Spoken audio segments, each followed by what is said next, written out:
할렐루야. 이 수요일 저녁 하나님께 머리 숙여 예배하는 여러분들을 축복합니다. 기도하겠습니다. 하나님 아버지, 오늘 하루 잘 지켜주시고 또한 우리에게 예배할 마음을 허락하여 주셔서 하나님께 머리 숙여 예배하게 하심을 감사합니다. 하나님, 이 예배를 통해서 하나님께 가까이 나가기를 원합니다. 또한 하나님의 뜻을 알기를 원합니다. 그리고 그 뜻에 순종하기를 원합니다. 주님, 오늘 예배를 통해서 말씀하여 주시옵소서. 하나님의 뜻을 알 수 있는 지혜를 허락하여 주시옵소서. 주님, 겸손히 주님께 엎드리오니 우리의 예배를 흠양하여 주시고 이 예배를 통해 하나님을 만나는 아름다운 만남의 역사가 있게 하여 주옵소서. 예수 그리스도의 이름으로 기도하옵나이다. 아멘. 다 함께 찬송가 191장 찬양 드립니다.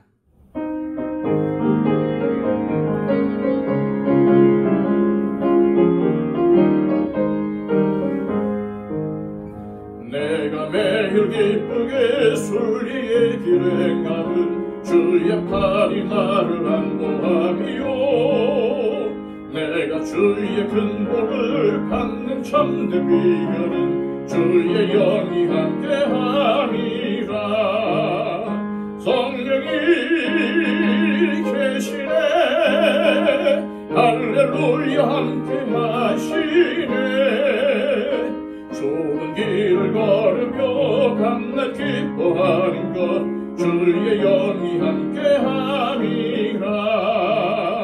전내 죄에 빠져서 평안함이 없을 때 예수 십자가의 공로 힘이로 그 발 아래 엎드려 참된 평화 얻으는 주의 영이 함께함이라. 성령이 계시네, 할렐루야 함께하시네. 좁은 길을 걸으며 밤낮 기뻐하는 것 주의 영이 함께함이라. 나와 동행하시고 모든 염려하시니 나는 숲의 새와 같이 기쁘다. 내가 기쁜 마음으로 주의 뜻을 행하는 주의 영이 함께함이라. 성령이 계시네, 할렐루야 함께하시네. 좁은 길을 걸으며 밤낮 기뻐하는 것 주의 영이 함께함이라. 세상 모든 욕망과 나의 모든 정욕은 십자가에 이미 못을 박았네. 어두운 밤이 지나고 무거운 줄 벗으니 주의 영이 함께함이라. 성령이 계시네, 할렐루야 함께하시네. 좁은 길을 걸으며 밤낮 기뻐하는 것 주의 영이 함께함이라. 찬송 하나 더 부르겠습니다. 찬송가 449장입니다.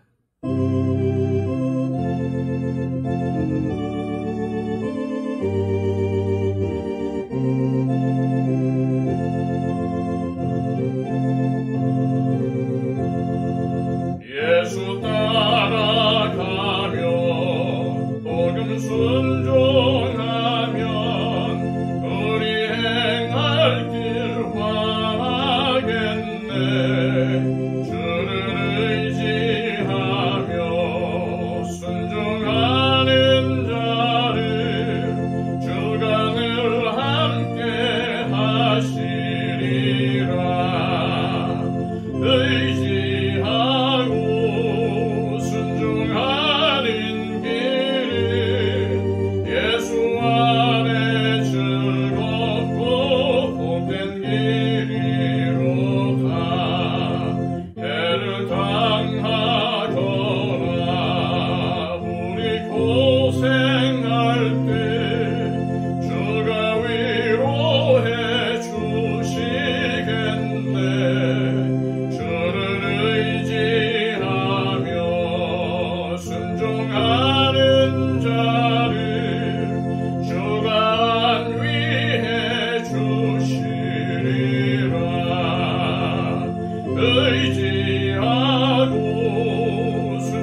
항상 복 내려 주시리라.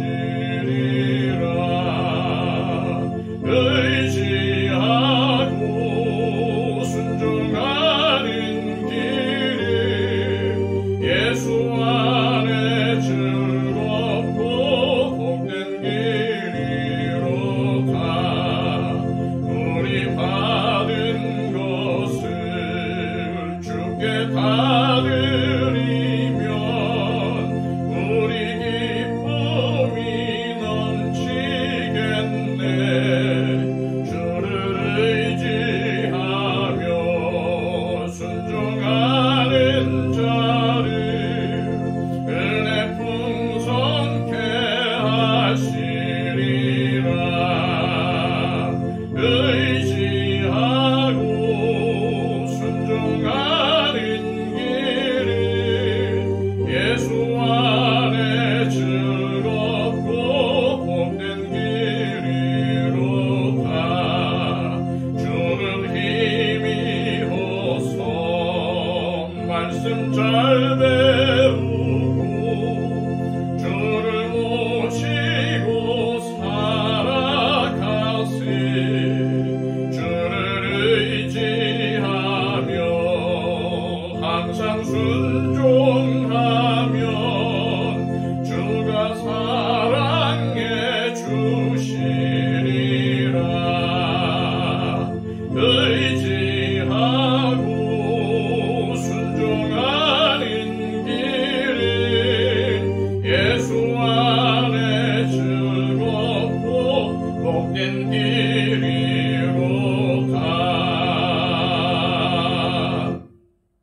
이 시간 우리에게 주시는 하나님의 복된 말씀은 구약 성경 사무엘하 20장 1절에서 13절까지의 말씀입니다. 구약 성경 497쪽입니다. 마침 거기에 불량배 하나가 있으니 그의 이름은 세바인데 베냐민 사람 비그리의 아들이었더라. 그가 나팔을 불며 이르되 우리는 다윗과 나눌 분깃이 없으며 이새의 아들에게서 받을 유산이 우리에게 없도다. 이스라엘아 각각 장막으로 돌아가라 하매 이에 온 이스라엘 사람들이 다윗 따르기를 그치고 올라가 비그리의 아들 세바를 따르나 유다 사람들은 그들의 왕과 합하여 요단에서 예루살렘까지 따르니라. 다윗이 예루살렘 본궁에 이르러 전에 머물러 왕궁을 지키게 한 후궁 10명을 잡아 별실에 가두고 먹을 것만 주고 그들에게 관계하지 아니하니 그들이 죽는 날까지 갇혀서 생과부로 지내니라. 왕이 아마사에게 이르되 너는 나를 위하여 3일 내로 유다 사람을 큰 소리로 불러 모으고 너도 여기 있으라 하니라. 아마사가 유다 사람을 모으러 가더니 왕이 정한 기일에 지체된지라. 다윗이 이에 아비새에게 이르되 이제 비그리의 아들 세바가 압살롬보다 우리를 더 헤아리니 너는 네 주의 부하들을 데리고 그의 뒤를 쫓아가라. 그가 견고한 성읍에 들어가 우리들을 피할까 염려하노라 하매 요압을 따르는 자들과 그렛 사람들과 블렛 사람들과 모든 용사들이 다 아비새를 따라 비그리의 아들 세바를 뒤쫓으려고 예루살렘에서 나와 기브온 큰 바위 곁에 이르매 아마사가 맞으러 오니 그때에 요압이 군복을 입고 띠를 띠고 칼집에 꽂은 칼을 허리에 맸는데 그가 나아갈 때에 칼이 빠져 떨어졌더라. 요압이 아마사에게 이르되 내 형은 평안하냐 하며 오른손으로 아마사의 수염을 잡고 그와 입을 맞추려는 체함에 아마사가 요압의 손에 있는 칼은 주의하지 아니한지라. 요압이 칼로 그의 배를 찌르매 그의 창자가 땅에 쏟아지니 그를 다시 치지 아니하여도 죽으니라. 요압과 그의 동생 아비새가 비그리의 아들 세바를 뒤쫓을새 요압의 청년 중 하나가 아마사 곁에 서서 이르되 요압을 좋아하는 자가 누구이며 요압을 따라 다윗을 위하는 자는 누구냐 하니 암마사가 길 가운데 피 속에 놓여 있는지라. 그 청년이 모든 백성이 서 있는 것을 보고 아마사를 큰 길에서부터 밭으로 옮겼으나 거기에 이르는 자도 다 멈추어 서는 것을 보고 옷을 그 위에 덮으니라. 아마사를 큰 길에서 옮겨가매 사람들이 다 요압을 따라 비그리의 아들 세바를 뒤쫓아가니라. 아멘.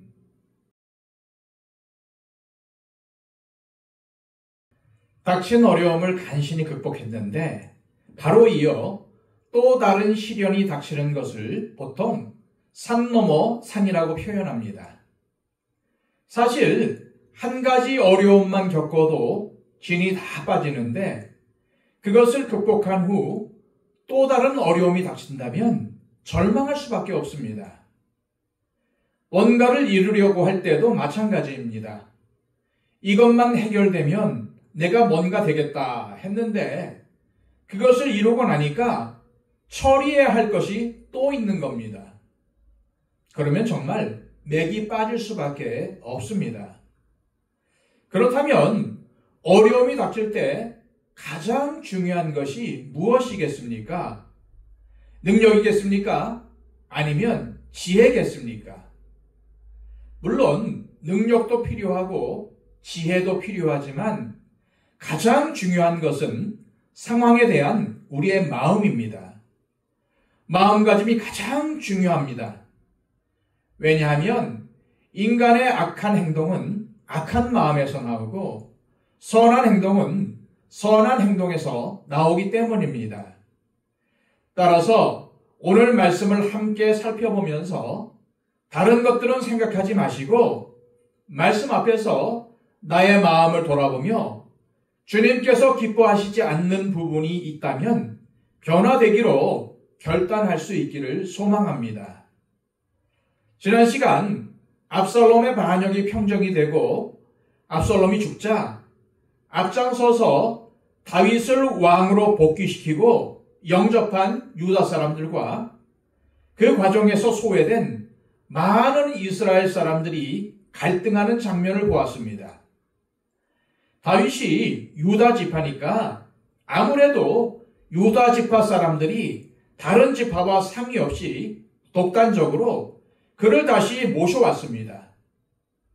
이를 두고 이스라엘 사람들이 다윗에게 불평을 했지만 다윗은 이것을 해결하지 못했습니다.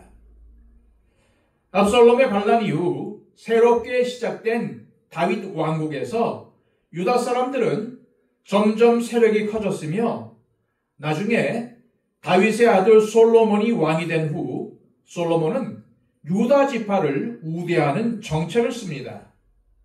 그래서 유다 지파는 특권층이 되고 인구 대부분을 차지하는 다른 10지파들은 소외되는 일이 벌어집니다. 그래서 결국 나라가 나뉘게 된 것입니다. 한편 유다 지파와 온 이스라엘 지파 사이에 갈등이 해결되지 않고 다윗도 중재자 역할을 다하지 못하자 세바라는 사람을 중심으로 한 반란이 일어납니다. 그런데 이 반란은 압살롬의 반란과는 달리 다윗 왕조 내부의 권력 투쟁이 아니라 다윗 왕조에 대한 반란입니다. 우리는 이제 다윗 왕조가 싫다, 새로운 왕조를 원한다라는 의미에서의 반란인 것입니다. 이 반란을 선동한 세바에 대해서 성경은 불량배로 부릅니다. 구약 성경은 다른 사람을 배려하지 않고 이기적이며 분열을 일삼는 사람, 약자를 무시하고 돌보지 않는 사람, 정당한 권위를 인정하지 않는 사람, 종교와 율법을 이용해서 자기 이득을 취하려는 사람, 하나님을 버리고 우상을 섬기자고 선동하는 사람을 불량배로 부릅니다. 세바는 하나님께서 주신 다윗의 정당한 왕권을 인정하지 않고 분열을 꾀하였기에 성경이 그를 불량배라고 부른 것임을 알 수 있습니다. 그리고 그는 나팔을 불며 이스라엘 백성들을 선동합니다. 그가 왜 나팔을 불었겠습니까? 사람은 감정에 흔들리기 때문에 그냥 말로만 나를 따르라 하는 것보다 나팔을 불면서 나를 따르라 하면 훨씬 더 효과가 크기 때문입니다. 세바는 사람들의 감정을 이용해서 선동을 했던 겁니다. 세바가 이스라엘 사람들을 선동하면서 한 우리는 다윗과 나눌 분깃이 없다. 이새의 아들에게서 받을 유산이 우리에게 없다. 이스라엘아 각각 장막으로 돌아가라 하고 외치는 말은 이후 이스라엘 역사에서 다윗 왕조에 반역하는 사람들의 단골 구호가 됩니다. 또한 세바는 다윗을 왕으로 부르기를 거부하고 이새의 아들이라고 부릅니다. 지난 시간 보았던 19장에서 이스라엘 사람들은 다윗 왕에게 불만을 말하면서도 그를 왕이라고 불렀는데 세바는 다윗을 왕으로 인정하지 않습니다.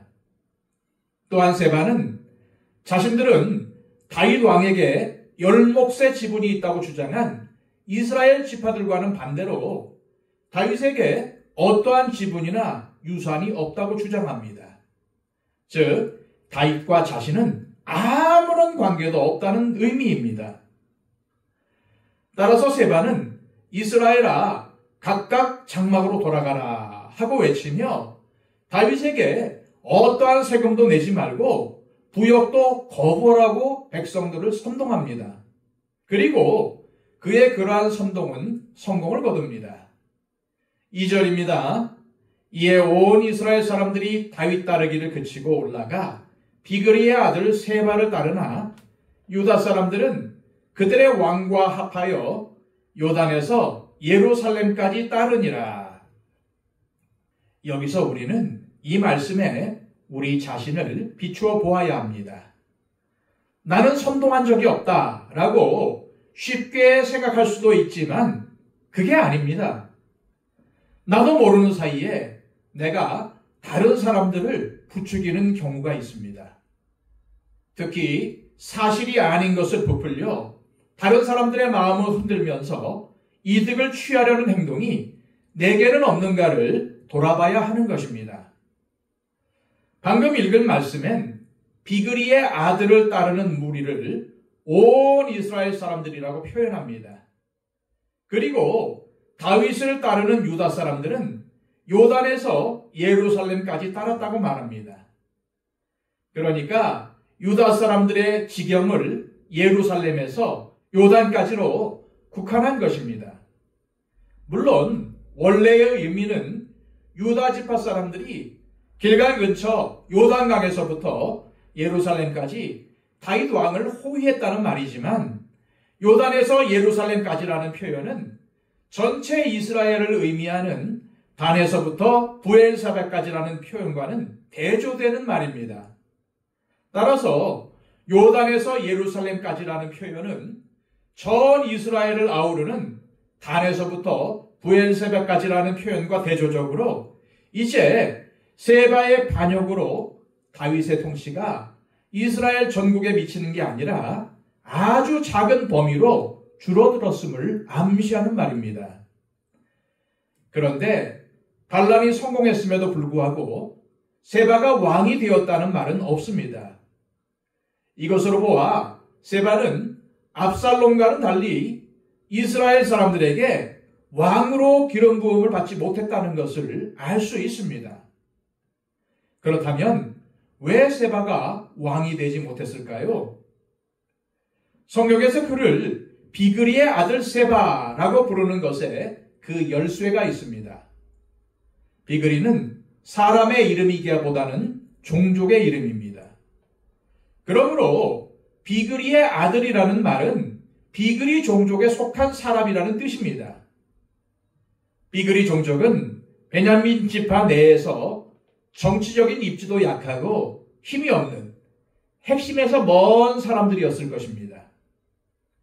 따라서 세바를 따른 이스라엘 사람들이 세바를 왕으로 세우지 않은 것은 그가 비그리의 아들, 즉 베냐민 지파 중에서도 비주류에 속했기 때문이고, 그가 일으킨 반란의 동력이 점점 떨어져서 실패하게 된 이유도 그에게 정치적인 기반이 없었기 때문입니다.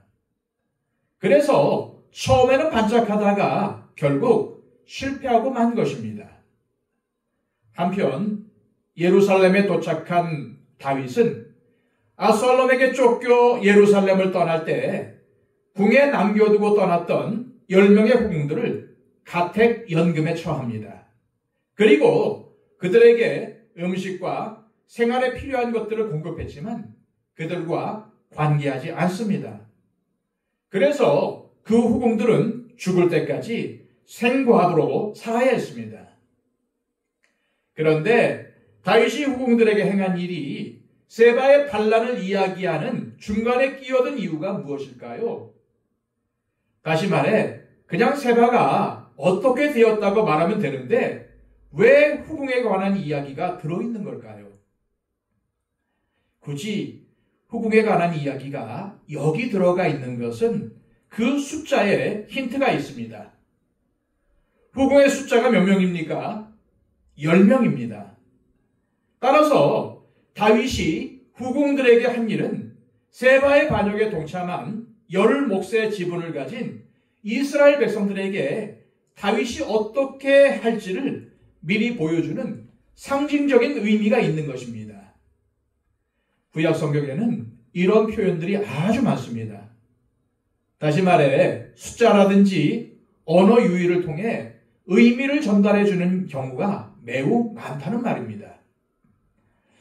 왜 벌을 받은 후궁이 10명이겠습니까? 왜 세바의 반역에 동참한 이스라엘 지파가 10지파겠습니까? 이러한 상징적인 장치는 앞으로 다윗과 이스라엘 10지파와의 관계가 멀어질 것을 암시해주는 의미가 있습니다. 다윗은 왕으로서 온 이스라엘을 다스리기는 하겠지만 그리고 북쪽 이스라엘 10지파에 여전히 치안과 국방과 사법적, 행정적 지원을 제공하겠지만 다윗이 10명의 후궁들을 사랑하지 않은 것처럼 이스라엘 10지파의 백성들을 형제처럼 사랑하지는 않을 것임을 암시하는 것입니다.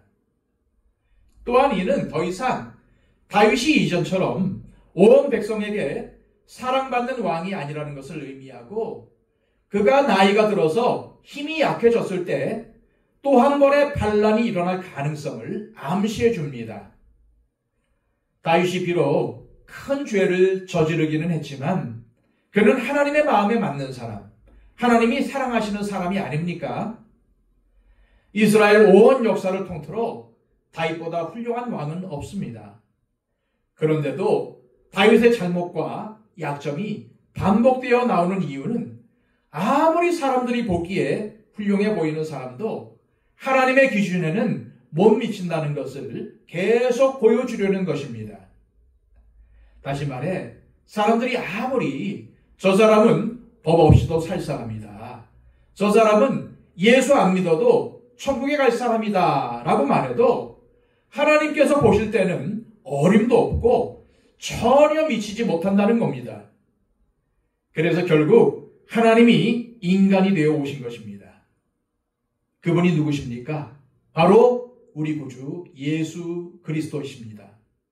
인간 자신의 힘으로는 하나님에게 이룰 수가 없으니까 그것이 가능해지도록 해주시기 위해서 하나님이신 예수님께서 인간으로 오신 것입니다.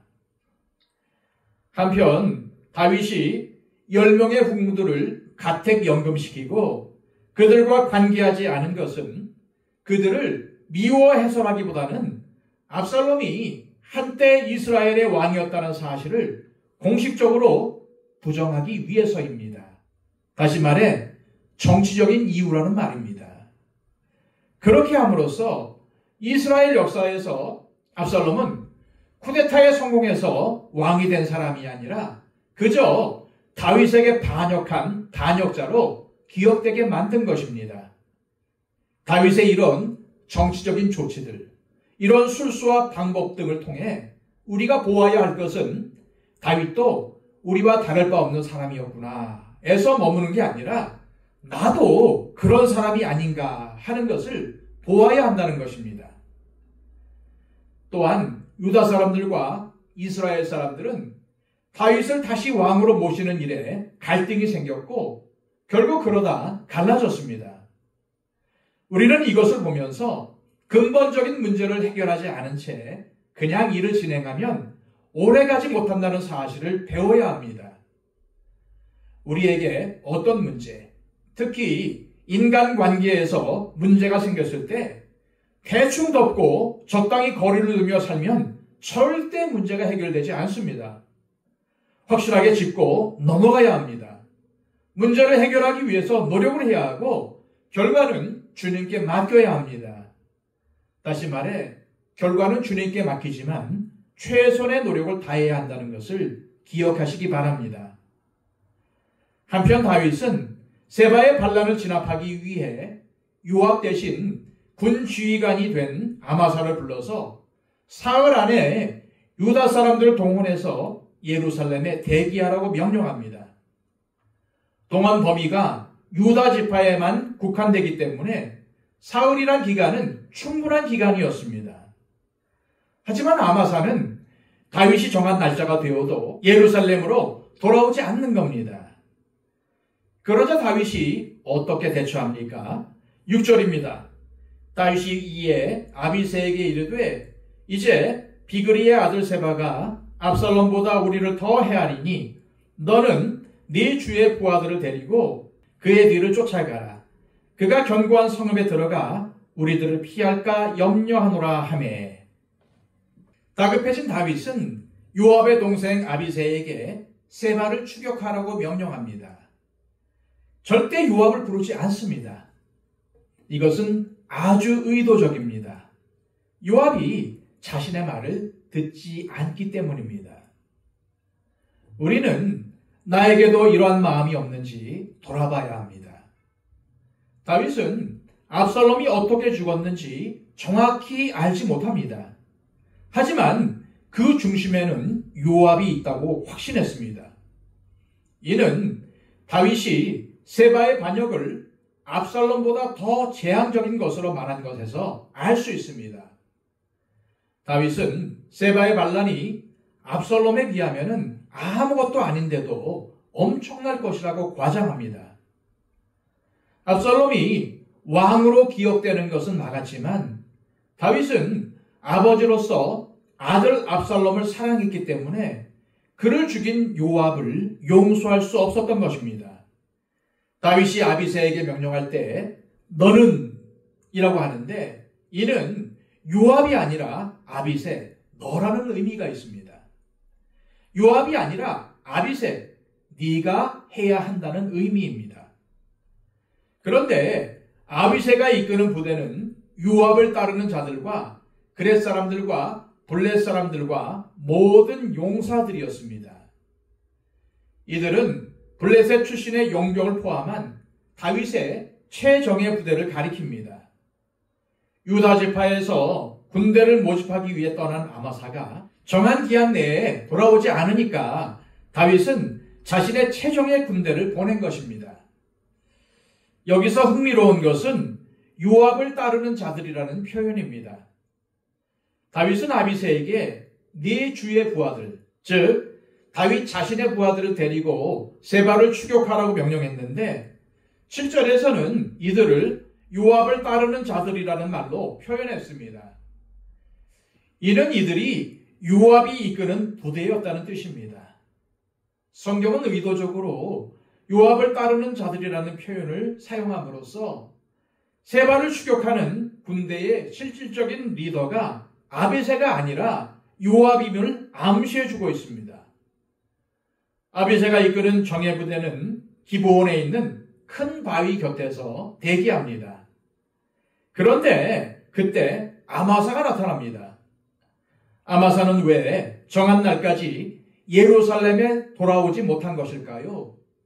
그리고 왜 예루살렘에서 북쪽으로 약 11km 정도 떨어진 기브온 큰 바위에 나타난 것일까요?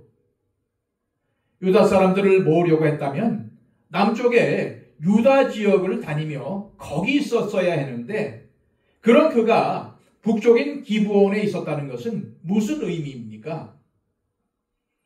아마사가 다윗을 반역할 이유는 없습니다.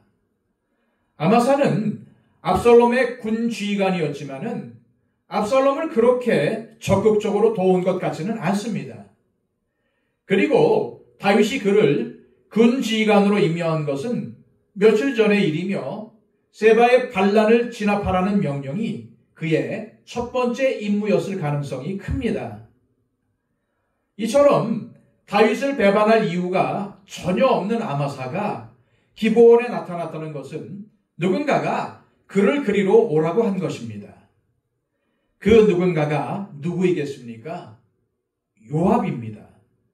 요압이 그에게 따로 사람을 보내 군대를 이끌고 예루살렘이 아닌 기브온에서 왕의 정예 부대와 합류하자는 메시지를 보냈던 것입니다.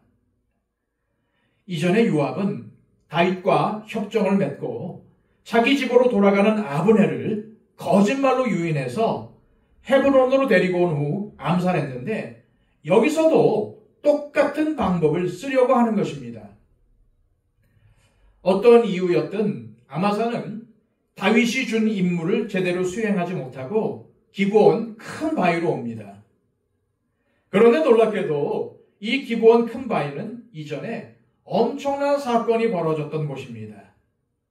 바로 앞선 2장에 기록된 기브온 전투입니다. 사울이 죽고 그 아들 이스보셋이 이스라엘 10지파의 왕이 되었을 때 그의 군 지휘관이었던 아브넬과 다윗의 군 지휘관이었던 요압이 각각 군대를 거느리고 전투를 벌였던 곳입니다. 무엇보다 요압의 동생 아사엘이 아브넬에게 죽임을 당한 곳이 바로 이곳입니다. 요압은 이에 대한 복수로 아브넬을 다윗 몰래 암살을 했는데, 바로 그것으로 몰래 아마사를 불러낸 것입니다. 그리고 거짓 인사를 건네며 아마사를 암살합니다. 요압이 아마사를 죽인 방식은 전형적인 거짓과 배신의 암살입니다. 우리는 여기서 요압이 나쁘다고만 볼 것이 아니라 내가 다른 사람에게 슬쩍 거짓말하며 속이고 배신한 적은 없는지를 돌아봐야 합니다. 아마사가 요압을 신뢰하고 자신의 수염을 잡힌 것은 그가 같은 왕을 섬기는 동지이자 사촌일 뿐 아니라 요압이 그를 그곳으로 불러낸 장본인이기 때문입니다. 그래서 믿고 만난 것입니다. 그런데 요압을 보십시오. 요압은 암살자가 통상 칼을 차는 허벅지가 아닌 허리에 찼습니다. 또 의심을 피하려고 칼을 칼집에 넣고 옷 아래가 아닌 옷 위에 찼습니다.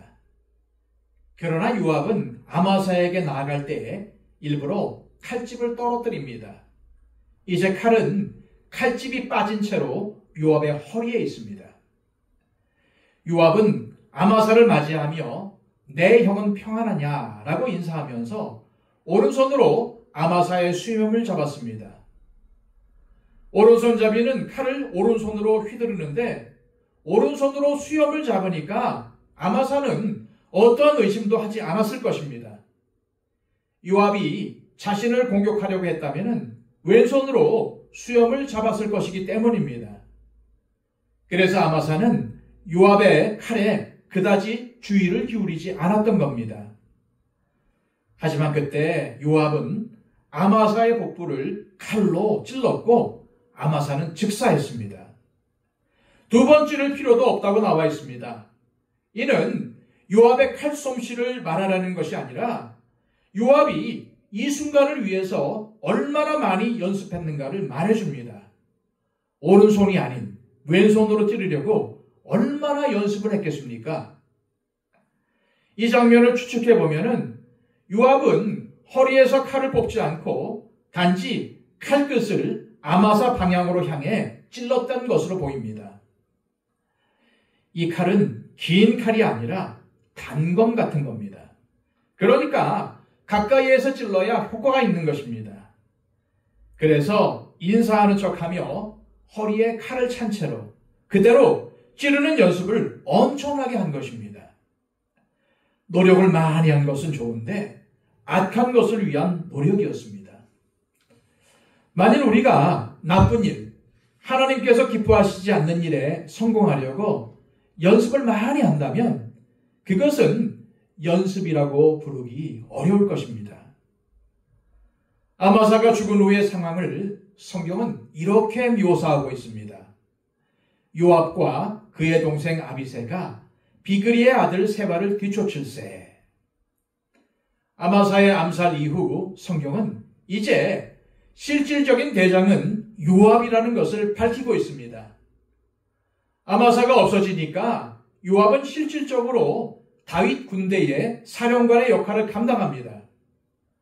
하지만 요압이 아마사가 데리고 온 군대를 장악하는 것은 그리 쉬운 일이 아니었을 것입니다. 살해당한 아마사의 시체가 땅에 누워 있는데 피가 얼마나 많이 나왔겠습니까? 그리고 그것을 보는 병사들의 마음이 어땠겠습니까? 조금 전까지도 자신들의 장군이었는데 이렇게 죽어 있으니까 멍하니 보고 서 있는 겁니다. 그래서 요압의 부하 중 하나가 외칩니다. 요압이 좋은 사람은 누구든지, 다윗을 위하는 자는 누구든지 요압을 따르라. 그는 의도적으로 요압과 다윗이 한편임을 강조합니다. 요압을 따르는 것이 다윗을 위하는 것이라고 말하는 겁니다. 그런데도 아마사를 따르던 사람들이 서서 움직이지 않으니까 요압의 부하는 아마사의 시체를 밭쪽으로 멀리 치웁니다. 아마사의 시체에서 흘러나온 피가 흥건히 길을 적시니까 사람들이 그 피를 밟고 걸어가기를 꺼렸기 때문입니다. 하지만 시체를 길에서 치운 후에도 사람들이 지나가다가 밭에 버려진 아마사의 시체를 보기 위해 멈춰서니까 요압의 부하는 그 시체를 옷으로 덮어서 그것을 숨깁니다. 그러나 이 모든 것은 죽은 아마사에 대한 예우가 아니라 병사들의 떨어진 사기를 다잡고 지체된 세바에 대한 추격을 재개하기 위한 것입니다. 그런데 요압의 부하가 아마사의 시체를 처리하는 방식은 반역자의 시체를 처리하는 방식입니다. 그러니까 요압은 아마사가 반란을 일으키려 했던 반역자로 몰아가려는 것입니다. 이때 세바는 이미 모든 이스라엘 지파의 영토를 통과해서 벤 마가의 아벨로 은신에 들어갔습니다. 그리고 그를 따르던 무리들도 아벨에 집결합니다. 여기서 세바가 이스라엘 모든 지파 가운데 두루 다녔다고 하는데 이것은 단순히 다윗을 피해 도망 다녔다는 의미가 아니라 세바가 모든 이스라엘을 돌며 자신에 대한 지지를 호소했다는 의미입니다. 아직 왕으로 인정받지 못한 세바는 이스라엘 각 지파를 돌면서 일종의 선거운동을 하고 유세를 한 것입니다. 다윗이 기약한 사흘이 지나도 아마사가 나타나지 않으니까 아비새를 대장으로 한 추격대를 서둘러 보낸 것은 바로 이런 세바의 선거운동 또는 유세를 막기 위한 것이었습니다.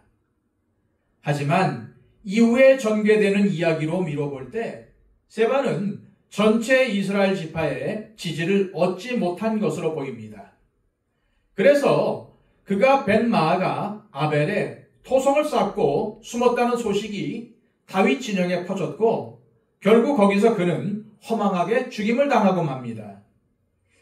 요압은 예수님께서 경고하신 칼을 가지는 자는 다 칼로 망하느니라 라는 말씀에 가장 잘 해당되는 사람이었습니다. 그는 칼을 잘 써서 온 이스라엘의 군 지휘관이 되었습니다. 그러나 자신의 개인적인 분노와 질투를 해결하고자 여러 사람을 칼로 죽였습니다. 요압은 칼로서 자신이 원하는 모든 것을 성취하고 해결할 수 있다고 생각했습니다. 다시 말해 요압에게 있어서 칼은 성공을 보장하는 도구였던 것입니다. 그러나 그는 이후 다윗의 아들 아도니아의 반역에 가담했다가 결국 솔로몬에게 칼로 죽임을 당하고 맙니다. 요압에게는 칼이었지만 우리에게는 무엇입니까? 부자에게는 돈이 될 수 있고 정치하는 사람에게는 권력이 될 수 있고 학자에게는 학문이 될 수 있습니다. 칼 그 자체는 좋은 것도 나쁜 것도 아닙니다. 하지만 그것으로 누군가를 죽일 때 악한 도구가 됩니다. 돈이든 학문이든 사회적 지위이든 그 자체로는 괜찮지만 그것을 잘못 사용하면 악한 도구가 되는 것입니다. 그렇다면 우리에게 있는 도구를 어떻게 하면 잘 사용할 수 있겠습니까? 요압이 칼을 잘못 사용한 것은 결국 자기 마음의 죄악을 다스리지 못했기 때문입니다.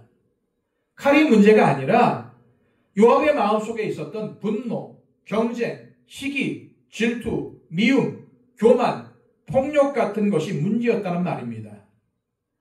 다시 말해서 그의 마음이 문제였습니다. 따라서 나에게 주어진 도구를 잘 사용하기 위해서는 마음의 문제가 먼저 해결되어야 한다는 것입니다. 우리가 겉으로는 웃으며 안녕하세요 라고 인사하지만 속으로는 두고 보자 하는 경우는 없습니까? 겉으로는 잘 지내시죠 하지만 속으로는 빨리 망해라 하는 경우는 없습니까? 하나님은 우리 마음의 중심을 꿰뚫어 보십니다. 그리고 우리가 좋은 마음으로 좋은 행동을 하기를 원하십니다. 그러므로 내가 가진 것들을 선하게 하나님께서 기뻐하실 만한 방향으로 사용할 수 있는 마음을 늘 준비해야 합니다. 그래서 우리가 이렇게 하나님 앞에 예배를 드리는 것이고 성경을 읽고 묵상하며 기도하며 섬기는 노력을 하는 것입니다. 이런 노력이 우리의 마음을 가꾸는 노력입니다. 우리 주변을 보면은 몸을 가꾸는 노력을 하는 사람들은 많은데 마음을 가꾸는 노력을 하는 사람들은 적습니다. 그러므로 우리는 마음을 잘 가꾸어야 합니다.